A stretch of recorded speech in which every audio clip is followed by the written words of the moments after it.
à toutes et à tous et bienvenue dans Well Done. Aujourd'hui, j'ai le plaisir d'accueillir Xavier Chouraki, CEO de Have a Good Day, une entreprise qui réenchante notre rapport au bureau et au travail grâce à l'hospitality.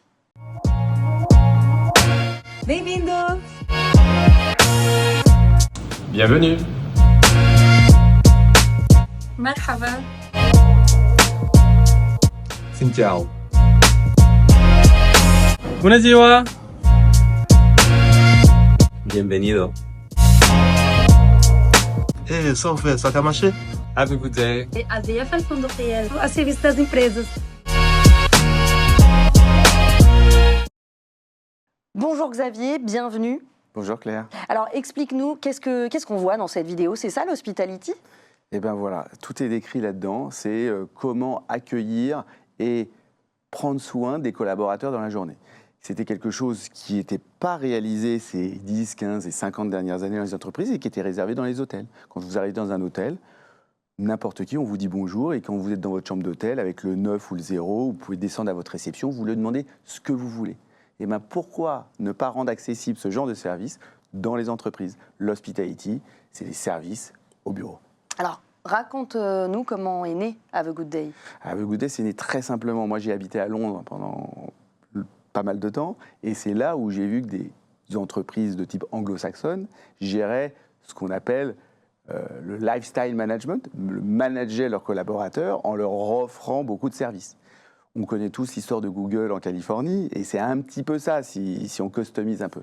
Donc comment faire en sorte que le collaborateur il soit content de venir au bureau? Évidemment, il faut que le management soit bon, ça lui intéresse ce qu'il fait, etc. Mais il y a aussi tous les alentours. Et on a vu que ça fonctionnait et ça crée de l'engagement du collaborateur.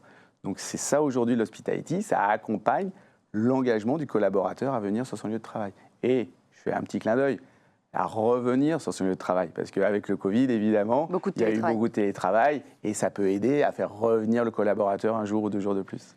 Ça existe depuis combien d'années, Have a Good Day? Have a Good Day, ça fait 8 ans. 8 ans. Et nous avons amené le concept en France. Bravo.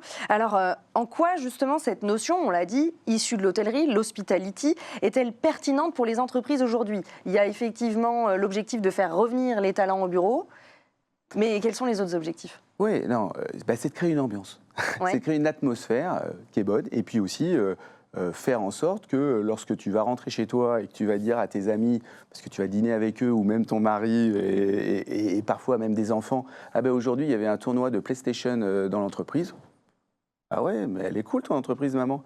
Ou ah ben aujourd'hui, je vais faire les 10 km de Paris, ou demain, je vais faire un cours de pilates. Mais en fait, tu rentres chez toi et tu as quelque chose à raconter de ton entreprise de cool. Évidemment, tu as passé ta journée, tu es comptable, commercial, autre, Oui. tu as passé une journée, mais là, tu vas raconter un truc de cool sur ton entreprise. Donc l'image de la boîte, et l'image que tu en as, et l'image que tout le monde va en avoir, va être gagnante. D'accord. Et est-ce que, selon toi, c'est aussi puissant, justement, que l'attractivité du salaire par rapport au salaire ou les missions qui te sont proposées au départ dans une fonction? Alors, les études montrent qu'en effet, la qualité de vie au travail, ça a une valeur très importante dans le choix du collaborateur de sa nouvelle entreprise. Je vais faire redescendre un peu la pression. Je pense que le salaire est un élément primordial. Mais on va dire que à salaire égal, il n'y a pas photo, le collaborateur, il va choisir sa qualité de vie si l'entreprise va faire en sorte qu'il se sente bien sur son lieu de travail tous les jours. C'était évident. Alors là, bravo, Microsoft a fêté ses 50 ans il n'y a pas très longtemps sur son siège à Issy-les-Moulineaux. Vous avez organisé justement cet anniversaire. Comment ça s'est passé? Alors, le propriétaire de l'immeuble Generali nous a confié l'hospitality de la totalité de l'immeuble. Microsoft est un locataire de cet immeuble et dans lequel on gère toute l'hospitality, la réception, la gestion des salles de réunion, le café, les animations et autres. Et apprécient, je pense, les services qu'on a mis en place. Donc, nous ont sollicité pour faire des animations complémentaires pour uniquement leur entreprise. Et un jour, ils nous ont dit, est-ce que vous ne voulez pas faire les 50 ans de Microsoft en interne, créer un cocktail, mettre des animations, etc. Nous, on était super surpris et super agréablement surpris. C'est notre métier, on en fait plein. Mais là, c'est vrai que pour la communication, c'est génial. Et derrière, d'ailleurs, ils nous ont déjà redemandé des choses et ça, c'est cool. Voilà. Donc vous avez Microsoft en client, vous avez qui d'autre? Ouais. On a beaucoup de grosses entreprises, alors en direct ou indirectement, parce qu'on gère 90 immeubles, parfois des multilocataires, donc on a des entreprises aussi larges, alors beaucoup de sièges sociaux, 450 sièges sociaux d'entreprises, parce que on est 90% sur Paris et 10% en province, Lyon, Lille, Niort. Et donc, des clients, c'est par exemple le siège social Europe d'Adidas, le siège de Tesla, d'Amazon, des cabinets d'avocats, BIC, l'or du café, enfin, tellement que la Vazza, je pourrais en sortir énormément, Easy Pizzy, Swile, je pourrais en dire tellement, et beaucoup ont des bureaux exceptionnels. D'accord. Et en fonction des marques représentées, comment... Ça, c'est une bonne question. Parce ouais, que, qu'est-ce qu'on évidemment, propose, on offre le même service, qu'on soit d'un grand cabinet d'avocats ou une start-up ou le siège d'Adidas. En revanche, on va physiquement être présenté un peu différent. Moi, j'aime bien l'hospitality en rapport avec l'hôtellerie. Donc, évidemment, comme on gère un immeuble comme un hôtel, on va rentrer dans un cabinet d'avocats lorsqu'on rentre au Peninsula ou au Four Seasons. On va rentrer chez Adidas ou chez Swile, comme si c'était un Mama Shelter. Donc, on a une tenue plus adaptée et plus cool. Et puis après, on a d'autres, chez Lidl ou autres, on va rentrer chez eux comme dans un hôtel, un très bel hôtel, oui. Mais adapté aussi à leur environnement. Donc, on s'adapte, c'est du sur-mesure. Sur mesure. On va dire qu'on a 3 marques au sein d'Have a Good Day. Une marque assez haut de gamme, que ouais. nous on appelle French Hospitality. Une marque Have a Good Day classique, ouais. qui représente le cœur du métier. Et une marque pour démarrer doucement l'hospitality qu'on appelle WeSmile. Voilà. Et en fonction, est-ce que le tarif diffère? Oui, exactement, ça diffère en fonction du nombre d'expériences. Nos collaborateurs viennent principalement de l'hôtellerie, et donc en fonction de leur expérience, exactement, ça peut différer de prix. Donc, vous proposez chez Have a Good Day un ensemble de services très diversifiés. On va les passer en revue rapidement pour comprendre leur impact. Alors, vous avez d'abord Have a Good Reception. Vous transformez l'accueil d'entreprises classiques. Qu'est-ce que ça change que change concrètement cette approche? Eh ben, c'est assez simple. Lorsque vous rentrez dans un hôtel, je ne pense pas que vous ayez des gens derrière un desk, comme ça, derrière un ordinateur, qui ne vous regardent pas. Vous avez des gens qui sont debout, qui se lèvent, qui sont devant la porte. Bonjour, qu'est-ce que je peux faire pour vous? Bienvenue. Eh ben, nous, on fait la même chose avec les collaborateurs, les visiteurs, les clients des entreprises. Donc, on vient vers vous, ce n'est pas vous qui venez vers nous. Et donc, ça change quoi? L'approche, l'expérience que vous allez avoir dans votre entreprise. Nous, on dit toujours que c'est les 5 premières secondes qui sont primordiales. Quand vous rentrez dans un restaurant, quand vous avez un dîner chez les potes, vous ouvrez la porte, en 5 secondes, vous savez s'il y a une bonne ambiance. En 5 secondes, il faut que vous sachiez si vous avez une bonne ambiance dans l'entreprise, et ces 5 premières secondes, c'est la réception qui va vous la donner. Et est-ce que l'environnement sonore compte également? Est-ce que vous avez des entreprises qui vous demandent une playlist musicale? Ouais. Alors, pas tous. Je me rappelle qu'à nos débuts, nos premiers clients nous disaient « Attendez, Xavier, on est quand même une entreprise, on n'est pas une boîte de nuit. » Parce que ce n'était pas encore bien adapté. Mais on peut mettre en effet une ambiance sonore ou olfactive. De plus en plus, là, il y a un grand client du CAC 40 qui veut travailler une senteur olfactive qui lui appartient pour l'entrée et la réception de son immeuble. Et bien sûr, on accompagne nos clients sur ce genre de choses. C'est vrai que ça se fait de plus en plus. On va parler maintenant de Have a Good Coffee et Have a Good Lunch. Comment l'alimentation et le café deviennent des outils de l'hospitality? Alors, je vais pas choqué, mais je vais dire quelque chose un peu à l'envers. Le café en lui-même, il m'intéresse peu. Alors, on le fait, on gère des cafés d'entreprise comme on gère un Starbucks Coffee. Vous allez arriver et vous allez avoir votre café latte, on va vous faire le cœur dessus, et vous allez payer 90 centimes. Donc, vous allez avoir une approche et une excellence au niveau du goût, etc., parfaite. Mais moi, ce qui m'intéresse dans la gestion du café, pour le récupérer de chez Sodexo, Elior ou le reste, où on a une Charlotte et c'est la personne qui fait les patates, qui fait en même temps le café, la différence, c'est que nous, c'est un espace de vie qu'on gère. Et quand vous demandez, Sophie, tu viens boire un café? En fait, Sophie, tu veux faire une pause. Et donc, l'idée, c'est ça, le café est la chose que vous allez chercher pour faire votre pause. D'ailleurs, ça peut être une boisson, un coca ou de l'eau. Donc, l'idée, c'est que vous arriviez dans un espace de vie où vous allez vous sentir bien. Donc, c'est ça qu'on gère, Have a Good Coffee ou Have a Good Lunch. Alors là, on vient avec des partenaires, hein, évidemment, soit des partenaires de restauration classique, soit des partenaires de restauration connectée, Foodle, Oui. principalement, Qui est comme notre chef ou autre. partenaire aussi. Voilà, Frischti, j'en dis propose- plusieurs. ouais. Voilà. Et donc, on propose à nos clients de nous accompagner avec des partenaires de restauration. Alors, côté bien-être, sport, animation, vous avez Have a Good Spirit et Have a Good Community. Qu'est-ce que vous proposez? Quels sont les retours des salariés d'ailleurs là-dessus? Donc, encore une fois, on va s'adapter à la demande du client. Est-ce que le client il veut une salle de sport? Est-ce que le client il n'a pas de salle de sport? Est-ce que le client il veut développer beaucoup une communauté de collaborateurs? Alors, quand vous arrivez dans un immeuble dans une entreprise de 100 ou 500 collaborateurs, il y a des gens qui vont adorer la communauté des voitures. Faire laver ma voiture toutes les semaines, je vais kiffer. Pendant 30 qui vont kiffer. Donc il faut répondre à leurs besoins. D'autres qui adorent le sport, d'autres qui adorent les échecs, d'autres qui adorent mille autres choses. Voilà. Et donc à nous adapter et créer des communautés de collaborateurs. Mais ce qui est génial, c'est en créant des communautés de collaborateurs, je parlais de la PS4 tout à l'heure, des gens qui adorent jouer à la FIFA à l'heure du déjeuner. Et bien ces gens, ils vont se dire bonjour dans l'ascenseur. Ils ne se connaissent pas forcément. La personne, elle est au premier étage, l'autre, elle est au 5e. Et en fait, ça va créer du lien. Et on déjeune aujourd'hui, on ne va pas jouer, mais on va déjeuner aujourd'hui. Donc, en fait, ça permet de créer du lien entre les collaborateurs d'un immeuble, de faire ce genre de choses. Et après, donc, on peut aller plus loin, on vient avec des partenaires de sport. On a 50 mètres carrés ou, comme chez Adidas, 1000 mètres carrés de salle de sport, et ben à ce moment-là, on vient avec des partenaires adaptés pour gérer le sport dans l'entreprise. Et vous avez vraiment eu des retours de collaborateurs, positifs ou négatifs, je ne sais pas, mais qui vous ont dit comment ça se passait justement par rapport à toutes ces activités qui sont mises en place? Soyons assez transparents. Ceux qui aiment le sport et qui veulent en faire, d'avoir une salle de sport dans son entreprise, c'est exceptionnel. Parce que, en plus, c'est soit gratuit, soit à un prix extrêmement préférentiel. Vous avez des coachs certifiés exceptionnels. Moi, j'allais vous demander, on peut avoir un coach personnel? Alors, personnel si vous le souhaitez, mais c'est surtout un accès à la salle si vous le souhaitez, et puis des heures de sport qui vont de 10 heures à 40 heures par semaine que vous allez choisir, comme dans une salle de sport classique à l'extérieur. C'est sur place. Et c'est sur place, avec des douches, etc. Donc, vous avez accès ou pas. En fait, vous avez le choix, et vous dites aujourd'hui, tiens, je vais venir travailler dans mon entreprise, c'est cool, parce que je vais participer à du stretching, à un cours de boxe. En fait, c'est ça qui va guider aussi un peu votre journée. Ça va durer 1 heure, mais ça va peut-être embellir l'image de la boîte et votre propre journée.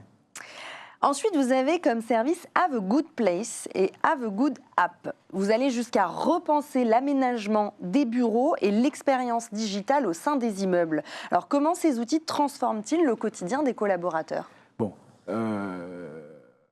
l'app, c'est quelque chose presque de primordial aujourd'hui dans une entreprise. Ça veut dire que vous avez accès à votre réception. Je disais, vous faites le 0 ou le 9 pour avoir votre réception. Est-ce que la salle de réunion est libre? Est-ce que je peux avoir un petit déjeuner? Comment je fais pour venir à vélo demain? Il n'y a plus de papier toilette dans les toilettes. La base. La base, il y a une tâche. Donc nous, on fait déplacer les différents personnels de l'entreprise pour que ça soit réalisé. Mais est-ce que c'est pas plus simple que d'être dans le bus, où on est en télétravail, où on est autre part, et tout d'un coup on se dit je vais la réserver tout seul, ma salle de réunion, et je vais te mettre tout seul mon petit déjeuner ou mon plateau repas.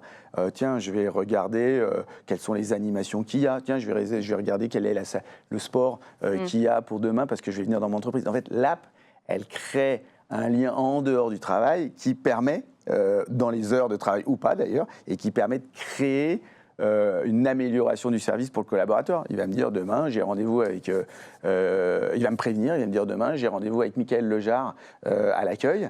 Et ben moi, la personne qui sera à la réception, elle va se lever et dire bonjour Mickaël Lejar, oui justement, Claire vous attendait, je l'appelle tout de suite. Vous voyez, c'est une idée que tu nous donnes là. L'expérience pour client. Manager Group. Voilà, ça en place. Exactement. Faut le faire. Et d'ailleurs, je vais même préciser, les startups, elles le font elles-mêmes, ce genre de choses. Elles peuvent le faire elles-mêmes. Elles ont ça dans leur ADN. Souvent, les très grosses boîtes, ou en tout cas plus de 100, 150 collaborateurs passent par nous parce que elles se concentrent sur leur travail. Elles externalisent le ménage, la restauration. On externalise les services parce qu'on a des professionnels comme nous qui le faisons comme ça. Et puis si la personne est malade, on la remplace, etc., etc., etc. Donc faites-le vous-même, mais faites-le. Donc l'hospitality, ça aide beaucoup les collaborateurs, mais est-ce que ça aide aussi les directeurs environnement de travail? Ou est-ce que ça pique leur boulot? Ouais, non, alors moi, non, on est leur super assistant, au contraire. Imaginez, Bonjour Pierre, il n'y a plus de fruits, on offre des fruits par exemple à l'heure du déjeuner. Est-ce que tu peux regarder bien que le livreur il vienne bien demain parce que j'ai vu qu'il n'y avait plus de fruits au 3e étage. Voilà. Donc en fait, nous on accompagne, on est des office managers bis dans les clients. On a d'ailleurs beaucoup d'entreprises plus petites nous disent est-ce que vous pouvez venir en tant qu'office manager, mélange accueil office manager. Bien sûr, donc on accompagne les DET dans leur propre qualité de vie. Et pas besoin d'embaucher un CDI supplémentaire parce que les professions sont cumulées en fait dans notre profession à nous. On fait la réception, l'event, la gestion de tout pour eux. C'est quoi la différence entre un hospitality manager et un office manager ? Eh bien, un hospitality manager, il va gérer un immeuble dans sa globalité, on va dire. On rentre, il y a X étages dans l'immeuble, il peut y avoir des multilocataires. Pas toujours la même entreprise. L'office manager, il va travailler pour une entreprise dédiée et les autres, ils vont travailler pour un immeuble dans sa globalité. Quelle est la chose la plus inattendue qu'une entreprise vous ait demandé en termes de service ? Une entreprise, ça reste un peu carré. Allô, bonjour, je peux avoir un éléphant rose à l'heure du déjeuner ou un hélicoptère, ça n'existe pas. Tant mieux, presque d'ailleurs. Non, les plus exceptionnels, c'est lorsqu'on nous dit... Là, dernièrement, on nous a dit qu'il y a un tournoi de tennis international où on voudrait un accueil pour l'hospitality VIP avec des gens d'hôtellerie très haut de gamme. Et ben, on gère là un tournoi de tennis pour la Lagardère Paris Racing. Génial. Ça, c'est des choses un peu exceptionnelles qu'on nous demande de faire en plus.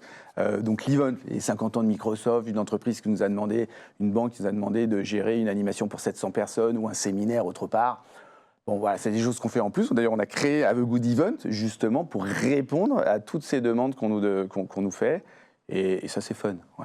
Mais c'est presque comme une agence événementielle. Ouais, c'est une agence événementielle. En plus, mais comme ils ont extrêmement confiance en nous parce qu'on gère le quotidien, honnêtement, on a pris des gens d'événementiel et on gère leur à côté. Ok. Et c'est cool. Très bien. À quoi est-ce qu'on reconnaît une entreprise qui prend vraiment soin de ses collaborateurs sans tomber dans le gadget ? Ouais, c'est une bonne question parce que parfois on peut ressentir nous-mêmes qui se disent est-ce que on veut mettre juste une couche pour faire style regardez on est fort en qualité de vie. D'ailleurs tous ces gens qui mettent en avant les concours Great Place to Work ou autres qui font ça, déjà il faut se méfier. Mise en avant de choses comme ça, c'est pour se mettre en valeur. Alors que la meilleure des façons, alors évidemment. Ça se discute, mais ce que je veux dire, c'est vous rentrez, c'est les fameuses 5 premières secondes que je vous dis d'où vous rentrez dans une entreprise. Si vous voyez des gens sourire, si vous voyez des gens de l'eau, si vous voyez une personne qui vient vers vous, qui s'occupe de vous, si vous ressentez les choses, comme dans un restaurant, vous ne vous faites pas avoir si vous faites marcher votre instinct. Voilà. Ok, donc il faut faire marcher son intuition. Et le collaborateur qui vient en entretien, il y a encore une dizaine d'années, on disait bonjour, vous avez rendez-vous avec Claire, venez, je vous installe dans votre salle de réunion. Maintenant, Claire, elle va dire venez, je vais vous faire visiter l'immeuble. Avant l'entretien. Regardez, là c'est l'espace de vie, là il y a un café, là il n'y a pas que vous vous détendre, il y a des salles de sieste, là il y a un espace gaming. Hop, alors venez pour l'entretien. Ah oui, là j'ai une bonne atmosphère, c'est une boîte qui prend soin de ses collaborateurs. Bien sûr. Ok. En quoi l'hospitality peut-elle réconcilier les générations au travail ? On sait qu'il y a 5 générations maintenant qui travaillent ensemble parfois sur un même site. Ouais. C'est pas toujours facile de se comprendre.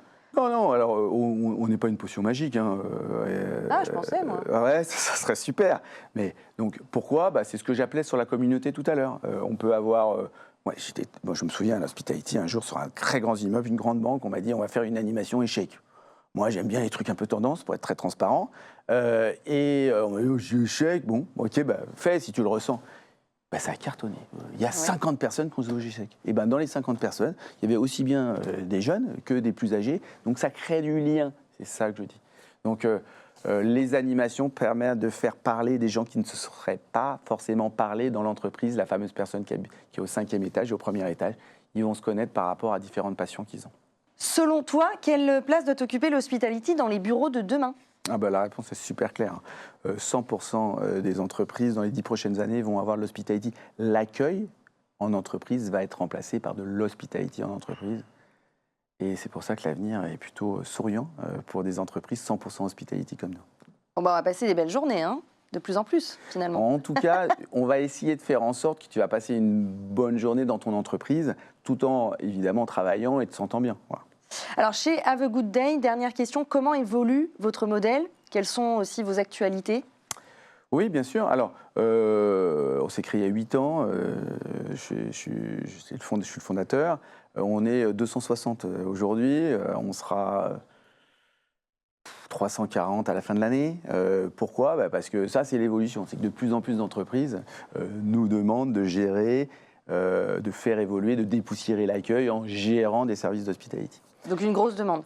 Une forte demande, exactement. Tant mieux. On se doit, nous, forcément, de faire de l'innovation régulièrement. Donc, à notre échelle de scale-up, parce que là, on déploie, on n'est pas en train comme une start-up, de démarrer quelque chose, et ben, on se doit de mettre des centaines de milliers d'euros chaque année pour proposer de nouveaux services. Alors là, la dernière tendance du moment, c'est de pouvoir dire à nos clients, vous voyez, vous avez un accueil numéro 2, ou vous avez un parking où c'est mal organisé, votre visiteur ou le collaborateur il est mal positionné. On a des bornes digitales humaines. C'est-à-dire que quand on appuie sur le bouton, c'est la personne de la réception qui répond « Bonjour, alors vous êtes à l'accueil numéro 2, eh ben, je vais vous guider ». Donc en fait, voilà, on est là pour créer des outils SaaS ou autres pour accompagner la qualité de vie et l'expérience du collaborateur et du visiteur dans son entreprise. Et bientôt, tu penses qu'on aura des hologrammes? Je crois pas. Alors, bien sûr, on aura tous des hologrammes, ça c'est la question, mais je pense que au niveau de l'hospitality, de l'hôtellerie comme du service, l'humain va être difficile à remplacer. Ça va exister, ça va fonctionner, mais est-ce que tu as envie de parler à un hologramme pour demander comment je fais pour venir à vélo demain? Je pense que c'est un des seuls métiers où on a besoin de l'IA, évidemment, et de la nouvelle technologie, mais l'humain est assez difficilement remplaçable dans notre genre de métier, et c'est peut-être pour ça que ça marche, d'ailleurs.